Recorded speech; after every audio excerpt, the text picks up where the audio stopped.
So firstly, thank you very much for joining this event from the Asia Scotland Institute. My name is Martin Pobrick, I'm the Institute Director. Quite a unique focus today, I think. More on culture, lifestyle, business in relation to the Silk Road region, which is huge, as you know, but with a specific focus on contemporary architecture as a symbol for optimism in the Caucasus region. But I think the panelists will be going far more widely than the Caucasus and some of the terrific architecture they've been involved in as architects and designers. So our panelists today, if we can get everyone connected, are award-winning architect Saffet Kaya Bekiroglu, who's based in Cyprus, Madeleine Kessler, who's based in London, Kohelika Kohli and Sunita Kohli, who are both based in Delhi together. And I won't say too much about their backgrounds because they're all the most accomplished set of people that it would take me too long to say most of what they've done in their professional careers. Saffet is an internationally practicing architect with his own firm, Kaya Design, which has offices in London, Istanbul and Cyprus. He was the project designer and architect of the London Aquatics Centre, the 2012 Olympic Games, and the Heydar Aliyev Centre in Baku in Azerbaijan. Saffet has worked with Zaha Hadid Architects, as well as Frank Gehry Associates in Los Angeles, extremely prestigious firms, obviously. And with Frank Gehry Associates, he was involved in the design and development of the MIT Computer Science and AI Lab in Cambridge, Massachusetts, excuse me, and the Lakefront Museum Pavilion in Chicago's Millennium Park. Madeleine is an architect at Haptic Architects. She sits on the National Infrastructure Commission's design group. She's taught and lectured at the Architectural Association, Oxford Brookes University, the University of Sheffield and the University of London. And her work has been exhibited internationally, including at the Oslo Architecture Triennial. Kohelika Kohli is a CEO and creative director of K2 India, based in New Delhi, where she designs and restores residential and public buildings throughout India. A lifelong work, I think. Obviously, there are so many extraordinary buildings in your country, Kohelika. She graduated from the Pratt Institute of Design in New York in 2004 and interned with Sir Norman Foster, where she worked on projects including the Foster extension to the Boston Fine Arts Museum, and later worked in the Olivia Cope Architects firm. And she serves as a trustee of the Museum of Women in the Arts in India. And lastly, Sunita Kohli, president of K2 India, a research-based interior designer, manufacturer of fine contemporary and classical furniture, and interestingly, India's foremost authority in the work of Sir Edward Lutyens, which is obviously complicated in India's history, but fascinating nonetheless. Sunita has worked throughout Asia and the Middle East on large-scale public projects and private residencies, which I won't list because it's a very long list, obviously. So could I briefly hand over to our host for the event, Roddy Gall, the chairman and founder of the Asia Scotland Institute, just to give a little more detail of the background. Thank you, Roddy. Martin, thank you very much. And Saffet, it's good to see you back there online. We had a snowstorm here in America last night, so I thought we would have a power cut or a power outage, but it was not to be. The problem lay in Cyprus. Anyway, it's a miracle we're all here and amongst friends. And Sunita and Kohelika, I'm particularly pleased that you're joining us. Martin didn't say, but I will, that you're a member of our International Advisory Council and a leading light on a number of subjects, but certainly on architecture and iconic architecture along the Silk Route and elsewhere. And with your daughter, you have the most fantastic practice there in India. So we're thrilled you're with us. And Maddie, you also from the Architectural Association School. So I'm going to pass over now to April Gao, and she's going to introduce and get this event going. She is with Broach Associates, who are with the Asia Scotland Trust, very much with the Asia Scotland Institute, very much involved in mounting this particular salon. April. Thank you very much, everyone. Good morning in New York, good afternoon in London, and good evening in Nicosia and in India.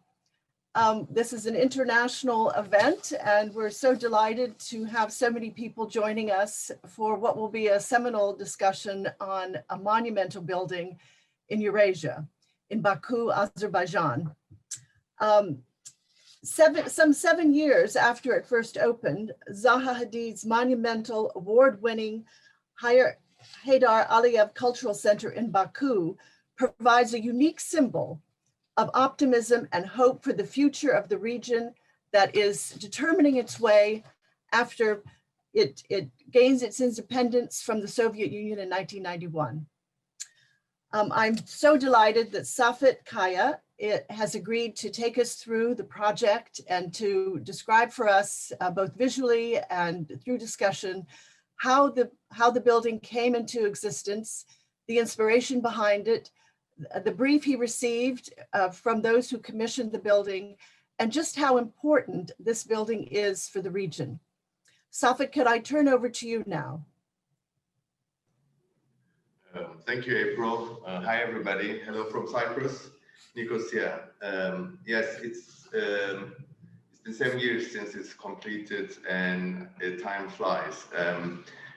I would like to start from the beginning. Initially, we approached by a contractor to do a design and build bid for this building, and so initially there was a loose brief, and we somehow developed it as we were designing along and becoming more familiar with the region and with the people. But having said that, from a Turkish background and did my undergraduate in Istanbul, and Zaha being Iraqi, we were familiar with the region.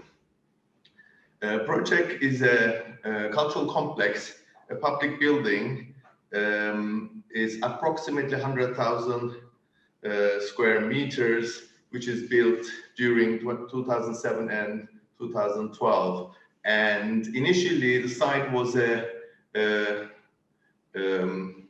kind of industrial wasteland, which we wanted to use it as a regeneration catalyst for the surrounding. The plot was kind of had a sheer 20-meter drop between two plateaus, so in a way it was difficult for people to use it together. So we propose a architectural landscape composition. I think I should go to my pictures, so in parallel it would be together with the pictures, the slides, it will be better, no? Yes. So you can see here that besides the building, it's actually the landscape in front of it all together, designed together. I call it more a landscape composition, architectural, hard landscape, soft landscape, green, and water feature with kind of parallel woven to kind of go around the site, joining two plateaus. Here you can see in the lower hand kind of pavilion at the bar, and at the back you see the center. What is important for us that in the brief we said we're going to have 3 autonomous functions, and these are convention center, which has a 1,000-seat auditorium, banquet space, and in addition to that we have an exhibition space like a museum, and we have a library. What was important that these 3 different functions work autonomously, at the same time they work together to complement each other. It was a landscape project, it was a public project, so our departure point actually take the public plaza ground, and then by undulating the public ground, we created the architectural space, internalized urban space. You can see how inside and outside flows into each other. From this view, you can see the left high part, which is looking towards the north, is the library side. The one on the right, this is the museum side. And if I go back, and this is in the front, is the museum side. The one on the right is the convention side with the auditorium. I want to show this slide where we being familiar from that region and of course studying in architecture, we wanted to do the Bilbao Effect, which is bring an architecture which makes such an impact that it creates a destination for people to come and see it. And having previously, of course, visited Taj Mahal, and it's how it became an icon, having studied in Istanbul and visiting Blue Mosque, the effect of these buildings, and being familiar with and visited Guggenheim, you can see that people are looking for these destinations to visit and to uplift them. You can see in comparison the scale that we're along the same scale. This was a public building for people to come together, to exchange ideas, it's a place for them to see their culture, to show their culture. And on that note, when we visited Baku and socialized people and asked lots of questions, I became more familiar that they're so much into poetry and their music, they're into romanticism, and they're always in the gardens. The restaurants are always outdoors because of the weather. So we wanted to make sure that we project that culture. We didn't want to do something looking at the back. So that's why, as April mentioned, Azerbaijan Republic founded in early 90s. We wanted to break away from that Soviet era and wanted to reflect the bright future, optimist route that Azerbaijan taking. We wanted to be soft, embracing, at the same time powerful. We designed these fluid spaces that you're actually part of. You're taking place as a user part of the architecture.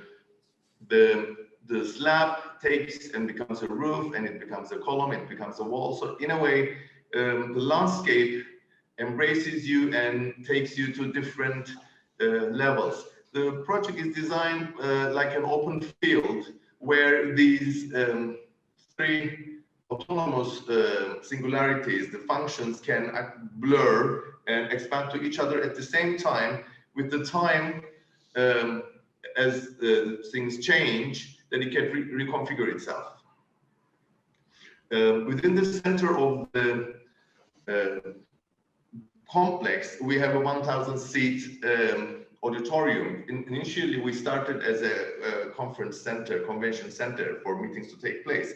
But then the more we realized that there's so much into music, we design the auditorium in such a way that it has this high-tech background adjustment. It's called coupling space above the stage, that it can be multi-use for conferences, for theater, for opera. And you'll see that in this photograph that we have an orchestra pit that which is a hydraulic, it can go down. So you can play music at the same time, show an opera or theater, or the hydraulic lift or stage can come up and even make a bigger stage. So it's adjustable. Because it's a long-term use, we wanted to do something different, and all the interior is done by oak wood.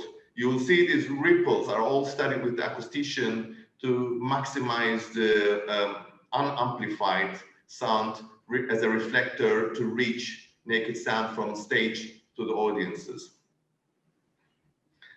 With this image, I would like to show that this first top image is our first visualization, what we were envisioning and how we what we want to do about it. And the one is at the lower one is what we achieved. And I want to say that how much it was close what we intended and what we get. Of course, you will see that with the consultant and the rationalizations that there's a certain adjustment and differences. But with a great team, we achieved that, which I will talk about the team later on. You will see that although the building looks homogeneous and fluid all over, actually it has a very heterogeneous nature, like how the flooring and cladding continues to read. But when you look inside or behind the scene, then we have a different structural system. The building is formed from concrete, steel, space frame, and you can see have all these layerings and substructure and structure kind of differentiated as to able to transfer the load. This is an image which I would like to show that on the left one, you see that's what we intention. This is a view from the gallery. And on the right, this is like without the finished walls, structure and space frame.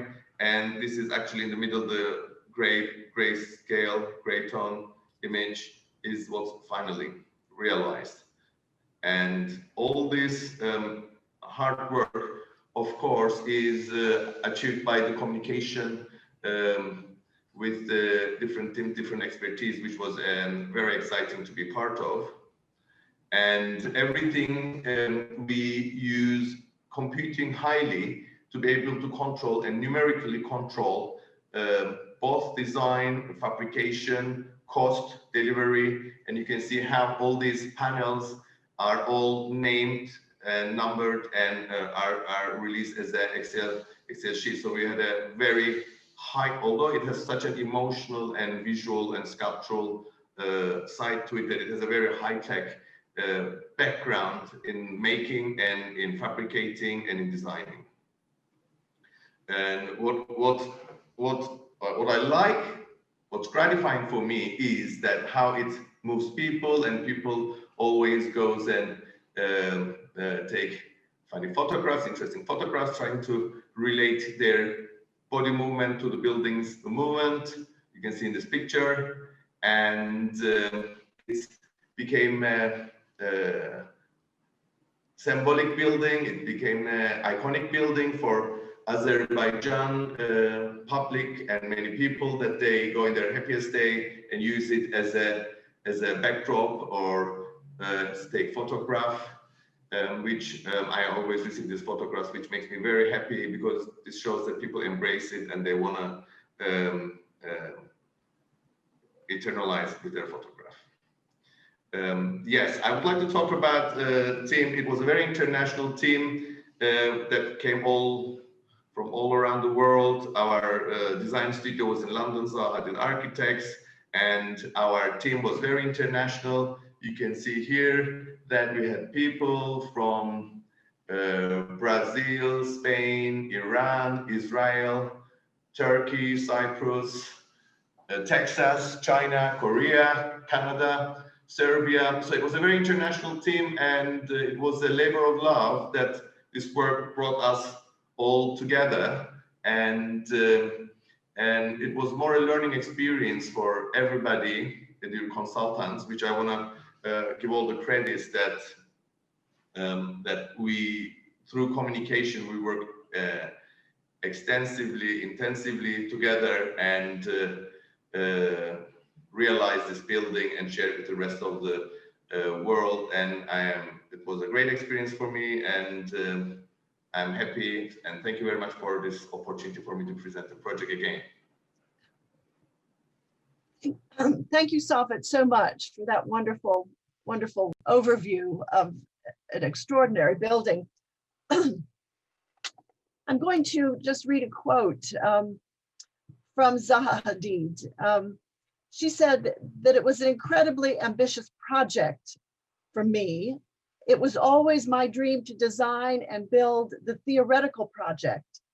The Heydar Aliyev Centre in Baku is the closest thing to achieving that. And I think that is it's quite a big statement. Obviously, the completion of the project was also a very moving experience for Zaha. And I think probably of all the things she's done, this particular public space is probably the most monumental, and on a scale of something in the region that had not been seen before as a piece of modern contemporary architecture. And Saffet, you spoke about the team that you worked with. You brought together an international team. How many people worked on the project with you? I mean, it fluctuates. Initially, when we were designing, we were like 2 people, 3 people. But when actually we get selected to develop the project, we kind of start teaming up with the right people. And in our office, I just mentioned about the stuff, but the contractor was a joint main contractor. It was a joint venture between Istanbulian and Azerbaijan construction company, which both gave us the insight what's in Azerbaijan, and Istanbul construction or Turkey construction contractors gave us the know-how. And with our, let's say, London international design vision, I think it was a great merge. Subcontractors, so I mean, we stretched from Germany to Arabia to Turkey to America. We had contractors, subcontractors from all over the place. And everybody was very excited to be part of it, because for them, it was something unconventional and they wanted to be part of. Wonderful, wonderful. I'd love now to turn to Sunita Kohli and Kohelika Kohli, who've joined us from New Delhi. Sunita, I know you have visited Baku and you've been to this building. And as a designer and someone who's worked in the region and traveled extensively on the Silk Route, could you give us some of your insights, please? I must congratulate you, Saffet. It is such a beautiful, beautiful, exquisite building. It is such a large building, and yet it seems as if, when they say that architecture is music to the eyes, you have created that, because with Zaha Hadid, you're widely acknowledged as the co-author of this building. So many, many congratulations. I had the great privilege of seeing it last year when I visited Baku for the first time. And it just took one's breath away, because this is something, Baku is also a very old city. Apart from the Stalinist type of buildings that are there, the Soviet buildings. But as you very well know, I mean, the city center is 7th and 8th century, and they've got these other World Heritage sites. But you took this building has taken a complete departure from that and really created a timeless building that is so inspirational and looks to the future as to what public buildings can really do. And anybody who will see that building will realize that how you have regenerated that entire area, which was so almost fallow. So that's absolutely wonderful. And you've also had the great privilege of working for 5 years with Frank Gehry. How many architects have had that opportunity, and now you work for yourself? And I know that how important design and the fluidity of it, and you work with different mediums and things. Maybe you'd like to speak on that. But first, I must say that what I think is happening in that region is, I think it was, last October, after I'd been to Baku, I also had the opportunity of going to Abu Dhabi and seeing what Jean Nouvel has made in the Louvre, at the Louvre building. Again, that is inspirational. I have only seen Zaha Hadid's model of a building in 2005 in Abu Dhabi. Haven't seen it complete. The Performing Arts Center. Is it complete? Saffet? Abu Dhabi, I don't think so, not yet. I don't think so. I unmute myself. The Otis building, Opus building is completed. Are we talking about the Opus building? It's the Performing Arts. It's called. No, I mean, that's not. I think first they're doing Jean Nouvel, then Frank Gehry, and then I think Zaha is on the way. Okay, all right. So we look forward to something else. Yeah, and very exciting building. Yes, and I wanted to ask you now, when she died tragically at a very young age of a heart attack, bronchitis, which led to a heart attack, I believe she left 36 unfinished projects. I mean, I think everybody would want to know that what is happening to those projects. Do they continue, all 36 of them? Well, first of all, last 3 years, I'm not being part of Zaha Architects. I actually stepped out before Zaha passed away because to spend time with my family. But all these projects are in process to realize, and the office is running smoothly. And yes, I mean, there's so much ongoing projects, and Zaha left, and Zaha Architects has designed, and now they're in the process of realizing them. So although Zaha is not with us, but her legacy and her buildings will slowly realize that we're going to cherish that. She was known as a paper architect because for several years, her beautiful renderings were not realized into actual, buildings. And I first heard of Zaha Hadid in 1981-82 because I was working on a very large project for a hotel chain called the Oberois. And I was working on a building called the Oberoi Babylon. And of course, what struck me, as Zaha is Iraqi, and what struck me was how well educated Iraqi women were in that region, having worked in Egypt and in Kuwait and then in Iraq.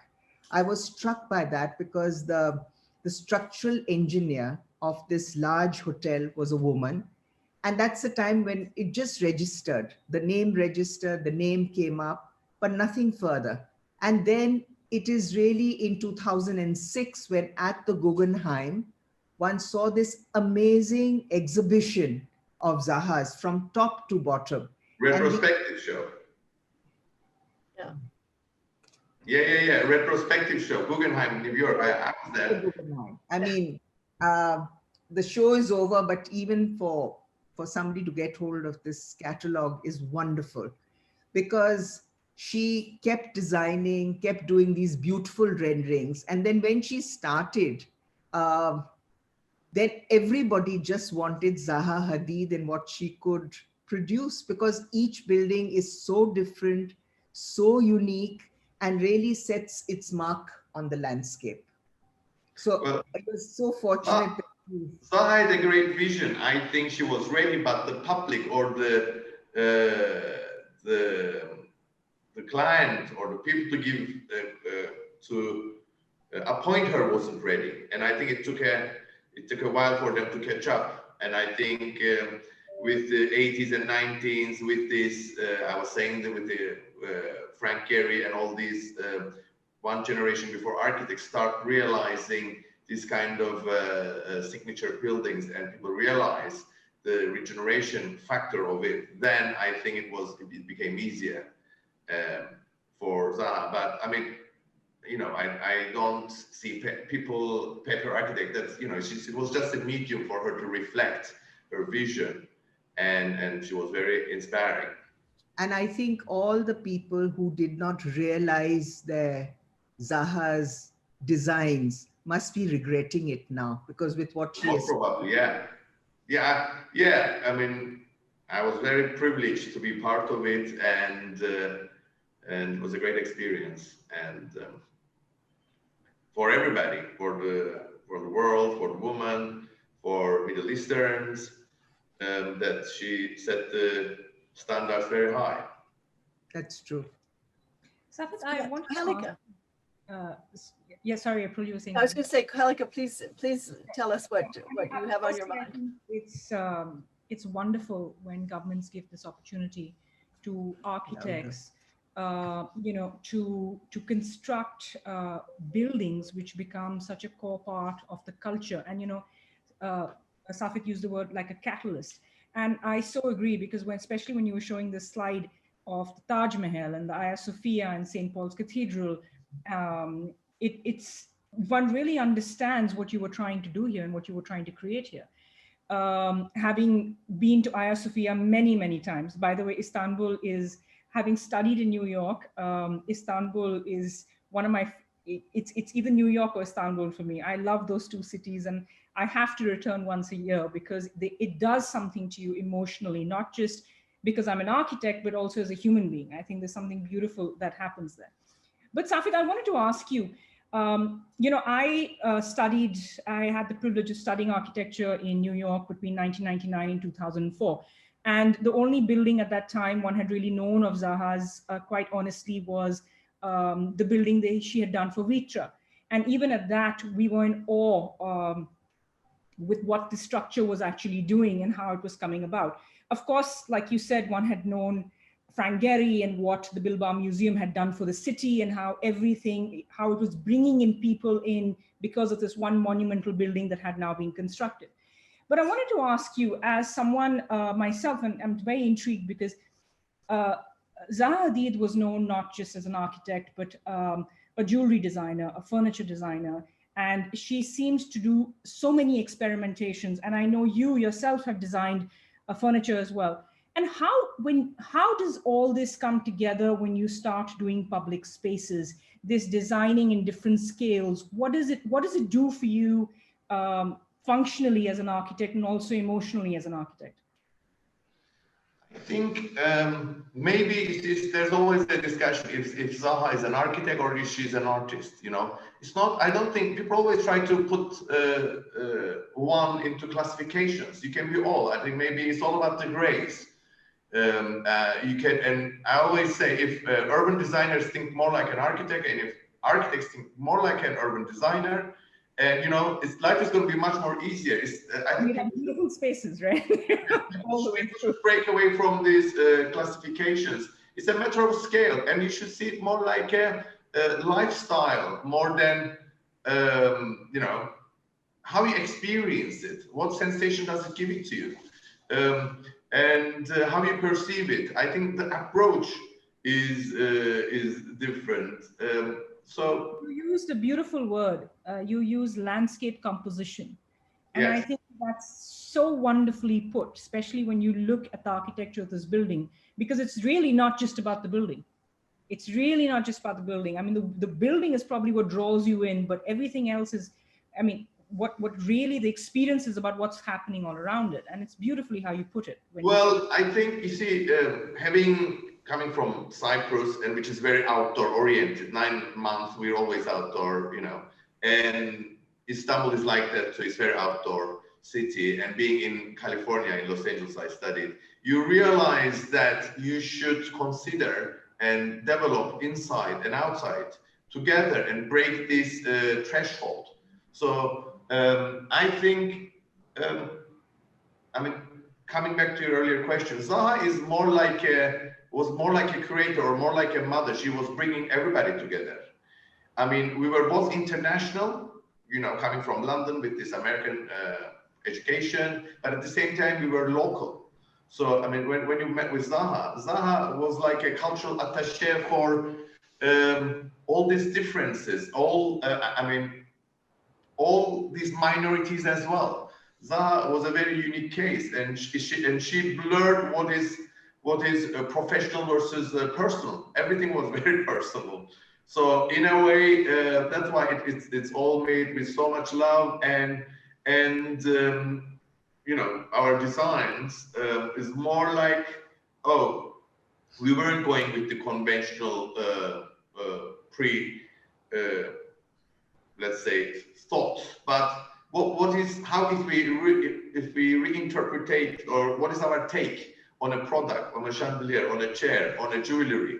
You know what I mean? It's more about actually rethinking, re-questioning, and maybe not giving an answer, but asking the right questions. And I think that comes with the bicultural side of people's background, and most of the office was bicultural. So Zaha was from Iraq, and then she couldn't go to Iraq. She came to London. She studied in Beirut, and most of the people in Zaha's office are mostly people coming from different backgrounds. It's more like the United Nations, and we're finding a common language, common understanding, and common world, common architecture.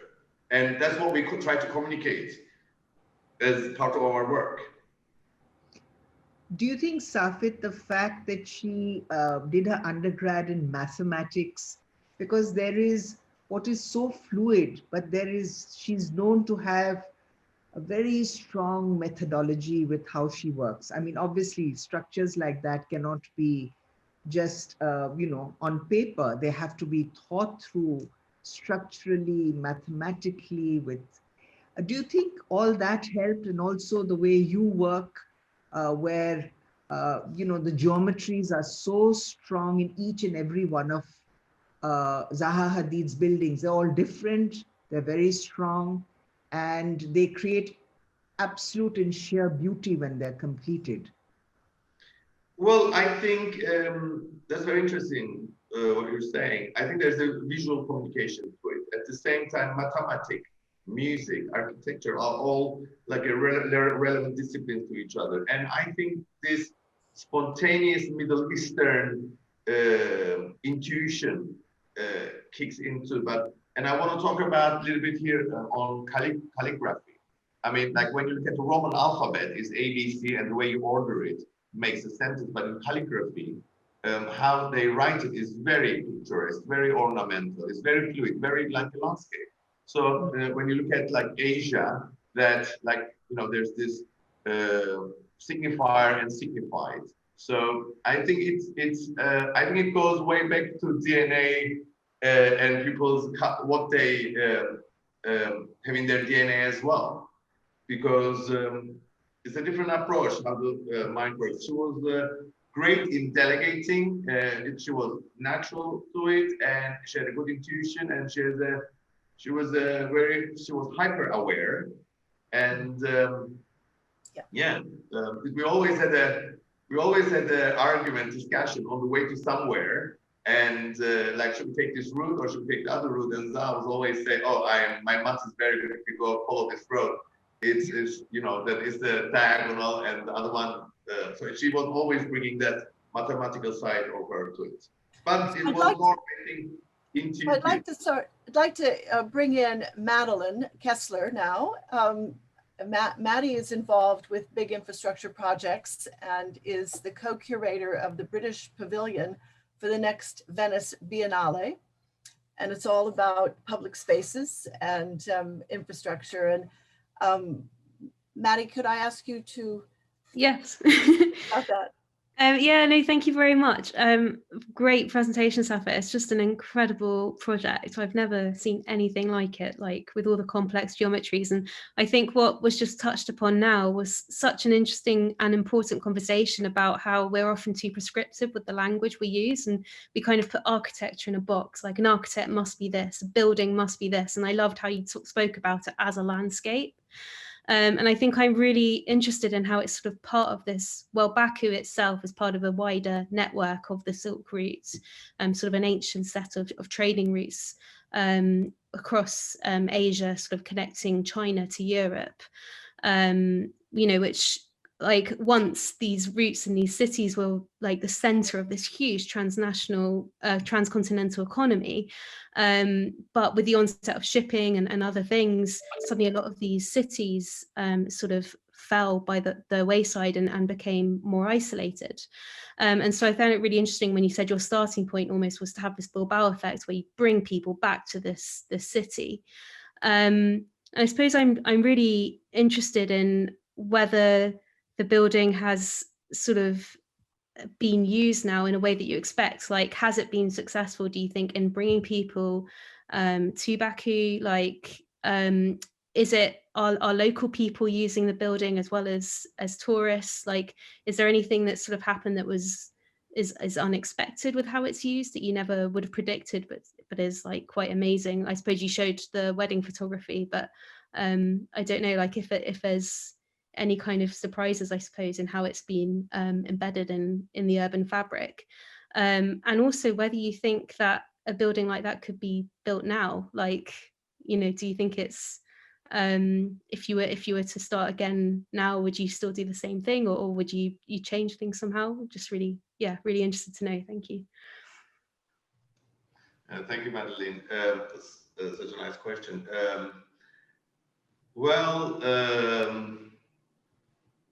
First of all, I mean, the building is start construction like at the outskirts of Baku.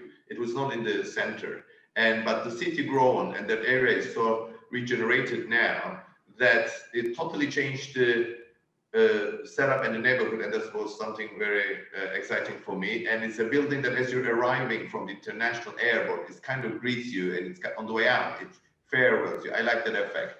What surprised me was like, I think every year or every other 2 years, they do Formula One there.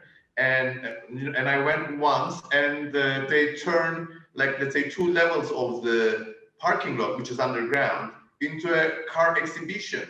And that was fantastic. So I was like, they said, okay, why don't you go to the car exhibition for Formula One in the Heydar Aliyev Centre? And I said, how is that possible? And we went there, and they were very creative. They do all blackouts in the certain levels and put all these interesting antique cars, sport cars, modern cars. So the building, you only see like above the ground, but under the ground, that it has all this. There's like 1,500 parking spaces, and there's all these technical areas that you can bring like a high quality art with certain art lift which is sealed with the vapor and all that. So it was very creative how they actually used it. Besides that, sometimes they do projection on the skin, which and they always send me photographs. I like that it's somehow, besides you go inside and you see there's always different exhibitions, but from outside it has a certain ongoing changing, let's say, projections. What was more interesting, I went to an exhibition where they did an exhibition on carpets. That was very interesting, with historic culture. And there was another exhibition on their traditional musical instruments, which was very exciting. So those were all new to me, and I really get excited to see how they make their own and using it. Oh, that's wonderful. I think now we'd like to open it up for questions from our audience.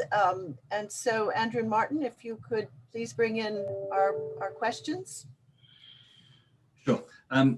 Could I ask, I do have the first question, but the lady was going to have to go to another meeting. Let me see, sorry.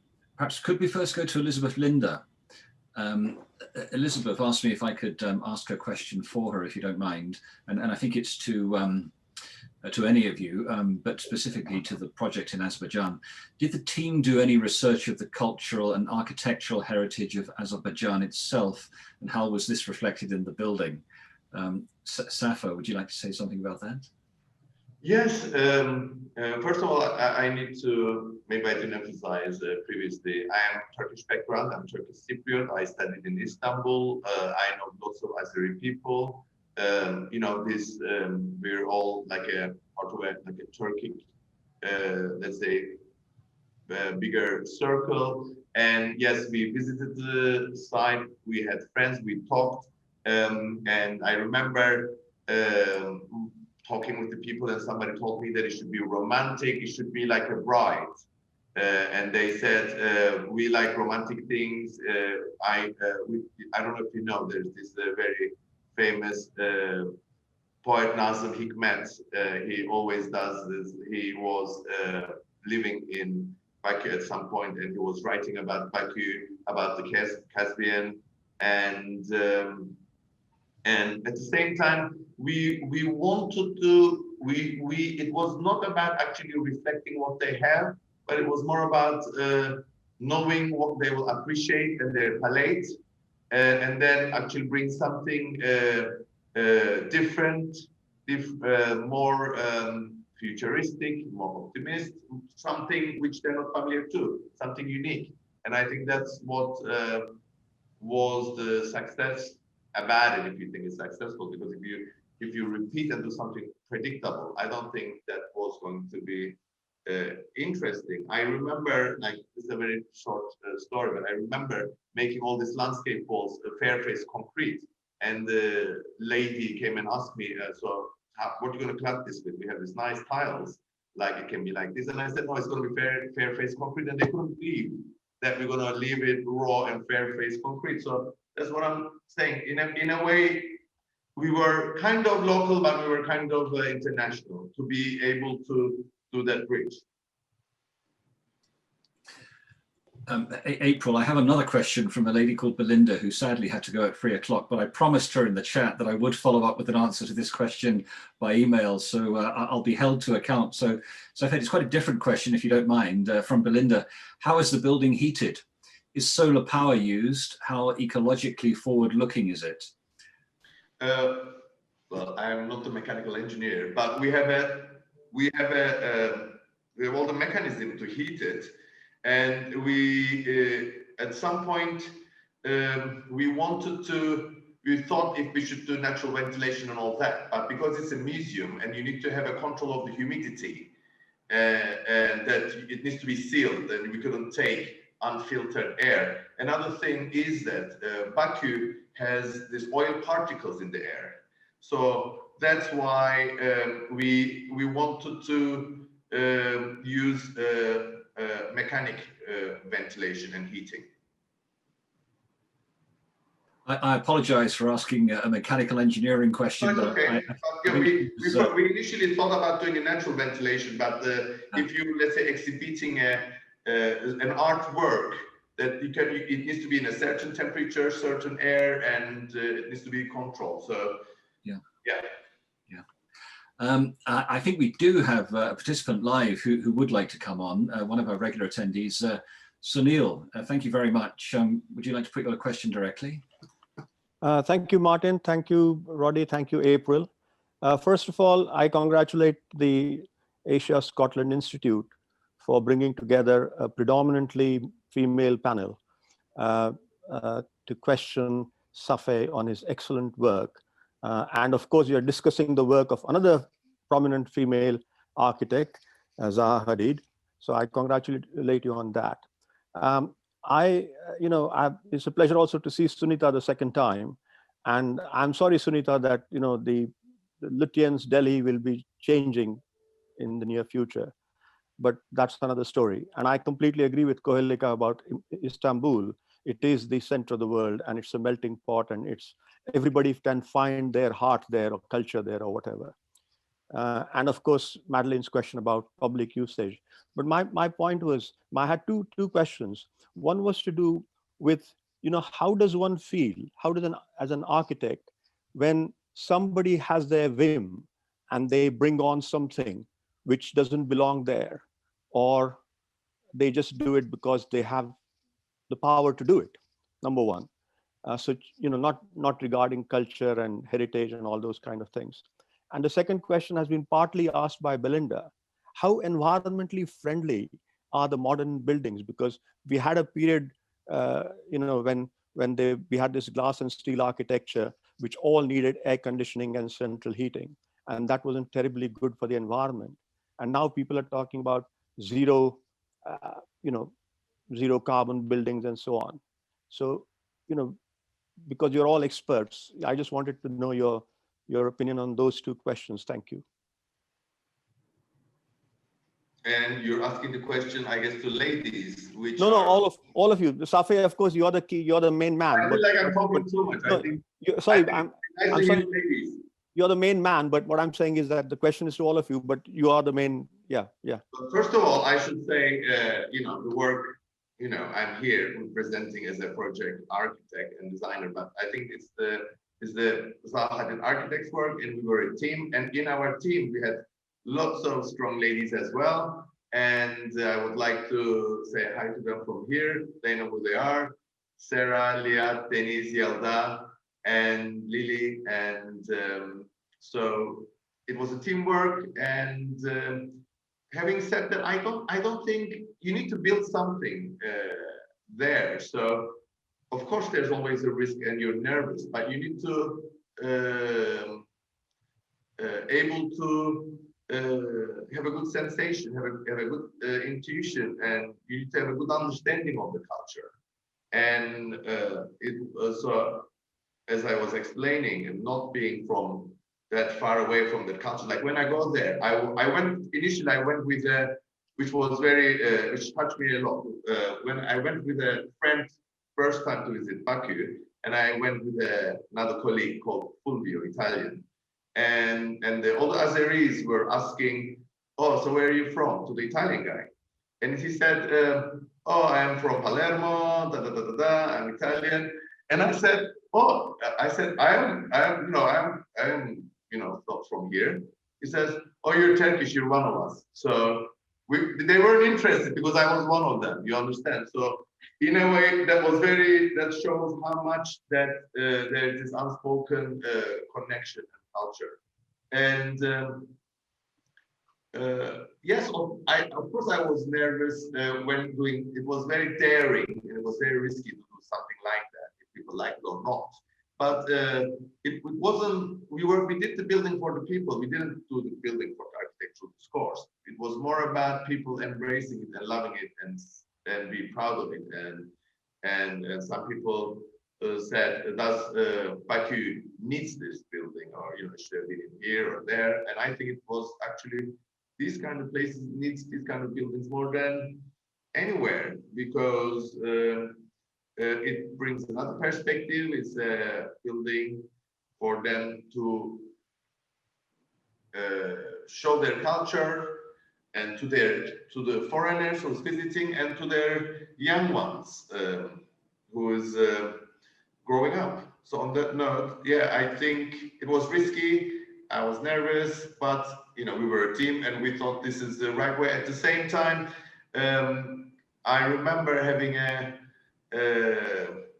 discussion or said that how our design is chosen by Ilham Aliyev, president, because he said that it's not a mimicry of anything.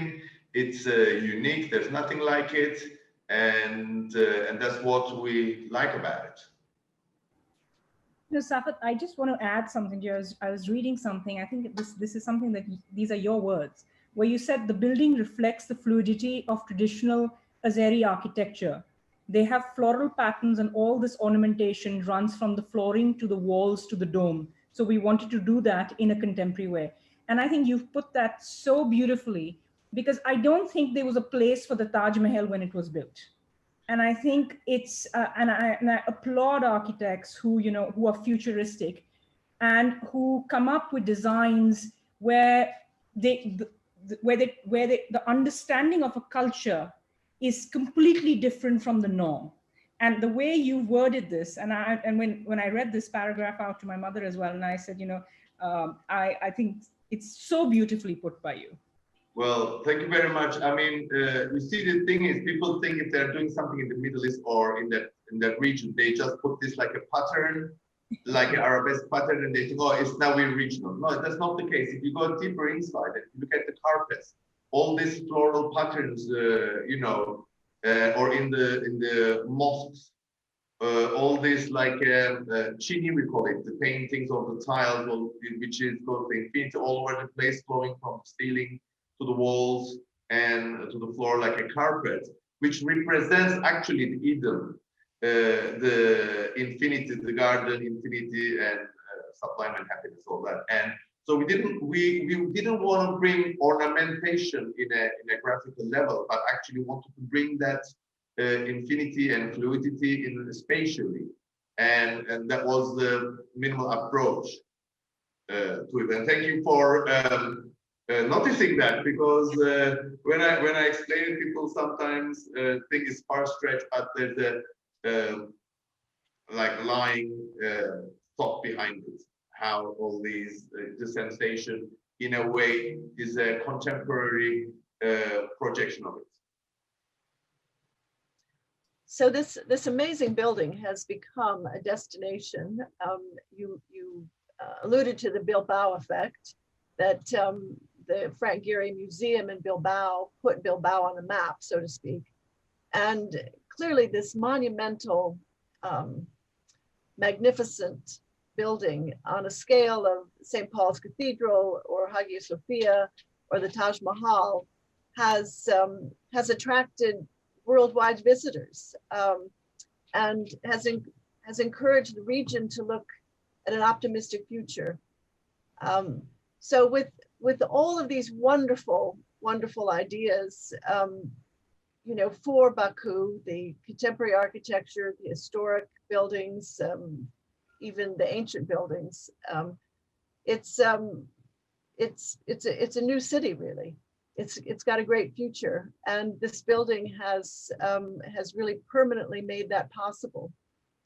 So, Saffet, you mentioned to me how moved you were that the building has been so well embraced and received so many awards. Would you like to speak about that a little bit? Well, initially, when we started the project and tried to get, let's say, certain contractors on board, and some of them didn't even heard about Azerbaijan, and they said, "Oh, we don't work in that region." So it was difficult to get. I don't want to name certain main subcontractors because everybody was focusing on Dubai and different regions. And with the Arab Spring and when everything stopped, those people which I tried to get on board start calling back, but it was too late. So in a way, it was either unknown or people were prejudiced. And if I contribute to the better understanding of Azeri culture or to civilization, I'm grateful. And for me,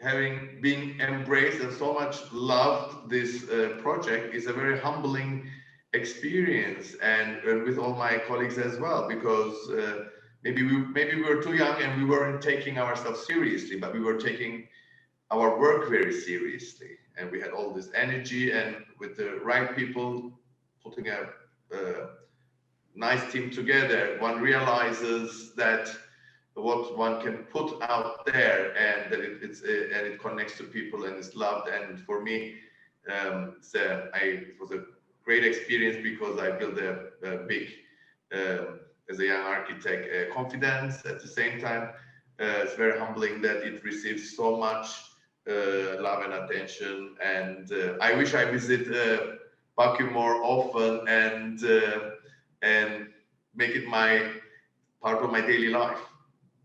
April, if I may, Yes. several attendees have made a very good point talking about Baku itself and Azerbaijan, and I think we do have someone listening in from Azerbaijan, so we should give them credit for knowing a great deal about their own country.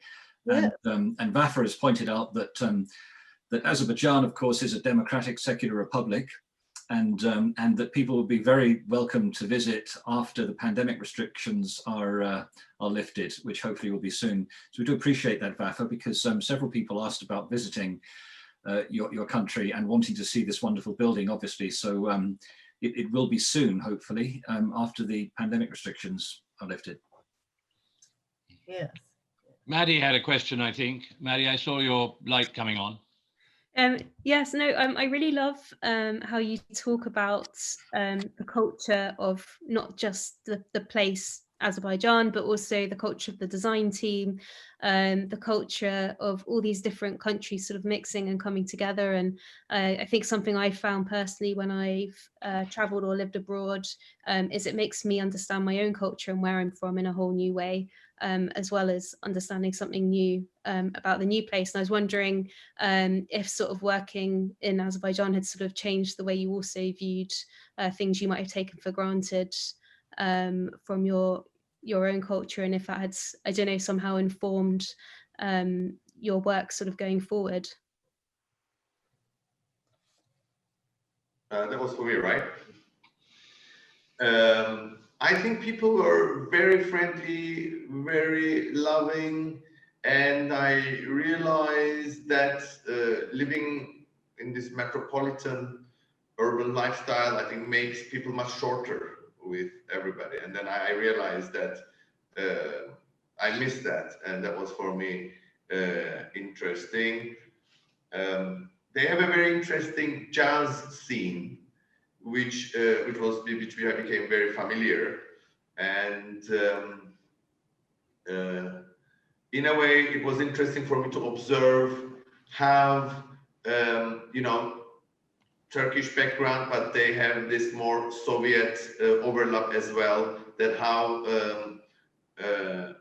differentiated it created in relationship to, let's say, Turks in Turkey versus Turks in Cypriot, Turkish Cypriot.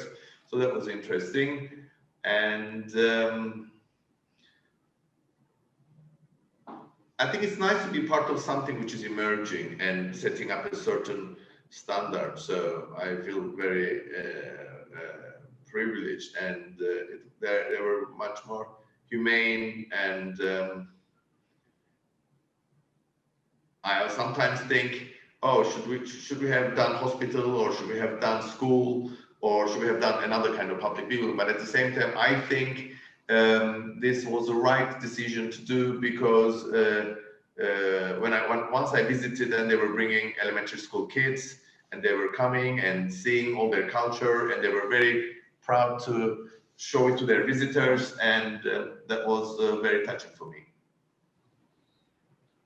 Well, clearly Azerbaijan has a rich cultural heritage, and the wonderful opportunity to share it with the rest of the world through this building, which has a museum and a concert hall, and brings in all sorts of music, both from the region and internationally, is a huge plus for the people of Azerbaijan and the visitors. Well, I want to say something. I mean, we're always talking about how Zaha Hadid Architects made a radical building and created this and bring this in. But actually, I think we need to give credit to the city, to the president, to the government, to the people in Azerbaijan to choose a project like ours, because Zaha Hadid Architects were known for like we're out there, we're kind of not conventional, we're avant-garde, we're unpredictable, and people do not want to take that risk on sometimes. So I think we need to take our hats to those people who gave us the budget, the opportunity to create this. And this, as I'm saying, we need to see if they didn't allow us, and if they didn't go with us, they could have gone with any other, let's say, an architect, but they wanted to take that risk and do something unique. And I think it's important to mention. I was curious, how did the project first come about? Was it a competition? Or? Yeah, it was a design and build bid that I think the contractor teamed up with a designer, and they proposed something, and then they chose. If I may, I think it's very visionary when a government thinks out of the box and wants to get the best international architect and holds a competition to bring them in, because it creates something so unique and does something else for a country, for a city. I mean, Berlin is an example where everything had been brought down, and yet it had to be reconstructed. So they got some of the best architects in the world to come in. And therefore, Berlin has, as everyone knows, the most amazing modern buildings. Look what David Chipperfield did to the Neuese Museum. I mean, that's an example. They could have got a German architect, but they decided to go with who they thought was a very good architect.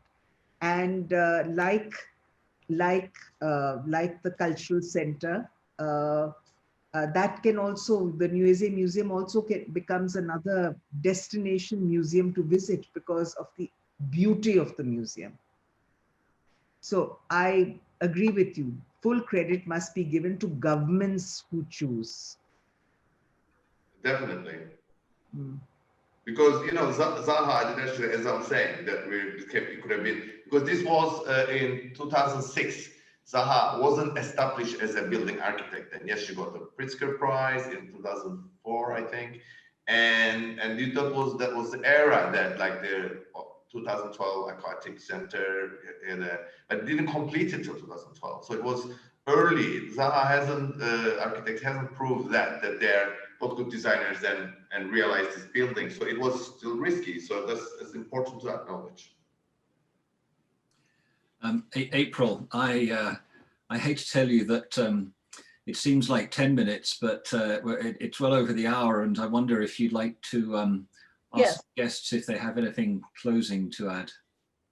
Thank you, Martin. I want to thank all of our panelists, Saffet and Sunita and Kohelika and Madeleine, so much for joining us today to talk about this incredible building in a part of the world where we're all learning about in Baku, and to thank all of you for joining us and from all over the world to hear about it. And I'd like to turn it back over to Roddy now to wrap up, and to thank Martin very much and Andrew for a wonderful presentation.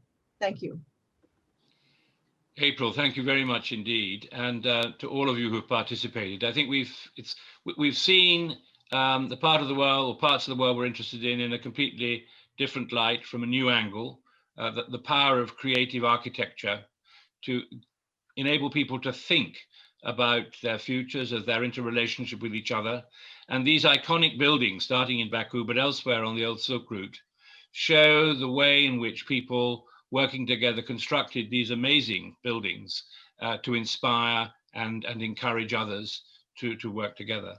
And it's a very important part of the work of the Asia Scotland Institute to enable people to connect through the arts and culture and education, as well as policy and politics and business and economics.